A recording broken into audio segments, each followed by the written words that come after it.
সময়ের তরুণ অভিনেত্রীদের মধ্যে বেশ সুনাম কুড়িয়েছিলেন নিশা তারা আলভিদা। আসন্ন দিনগুলোতে অভিনয়ে নিয়মিত হওয়ার ছিল প্রবল ইচ্ছে, তবে তা আর পূরণ হলো না। ডেঙ্গু আক্রান্ত হয়ে বৃহস্পতিবার ঢাকায় নিজ বাসাতে মারা গেছেন ১৯ বছর বয়সী এই অভিনেত্রী।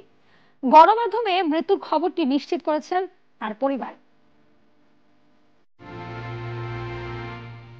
৪ দিন আগে হঠাৎ জ্বরে আক্রান্ত হন নিশাদ। প্রথমে বাড়িতে প্রাথমিক চিকিৎসা গ্রহণ করলেও শারীরিক অবস্থার অবনতি হওয়ায় হাসপাতালে ভর্তি করা হয় তাকে।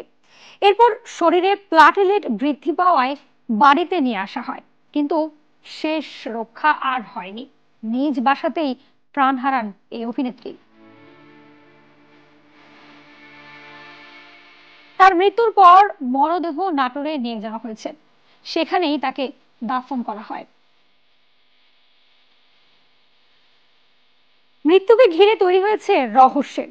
সব জায়গাতেই বলা হচ্ছে নিশাত ডেঙ্গুতে আক্রান্ত হয়ে মারা গেছেন। ডেঙ্গু আক্রান্তের খবর নিশাত নিজেই সামাজিক যোগাযোগ মাধ্যমে জানিয়েছিলেন গত ৩০ জুলাই। তবে কি দীর্ঘ ১ মাস তিনি ডেঙ্গুতে আক্রান্ত ছিলেন?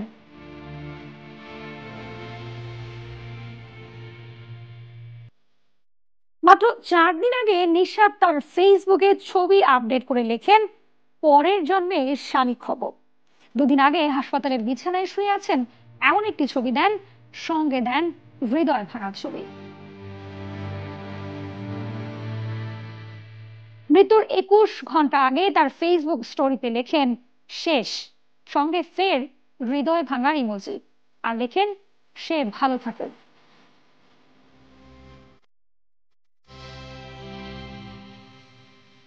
আর এতেই প্রশ্ন উঠেছে, কাকে উদ্দেশ্য করে এই স্টোরি ছিল?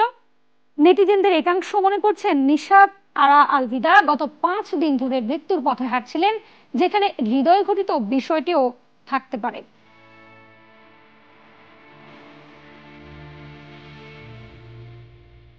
গণমাধ্যমে এই অভিনেত্রীর হাসপাতালে ভর্তির খবর প্রকাশ হলেও জানা যায়নি সেই হাসপাতালের নাম। তার পরিবারও কথা বলছে না মিডিয়ার সামনে।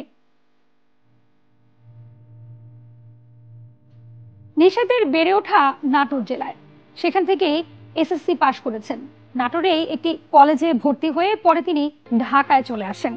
এরপর অভিনয়ে পথ চলা শুরু, কাজ করেছেন বেশ কিছু শর্ট ফিল্ম ও নাটকে। দীর্ঘ ২ বছর চেষ্টার পর সম্প্রতি একটি নাটকে মূল চরিত্রে সুযোগ পেয়েছিলেন এই অভিনেত্রী।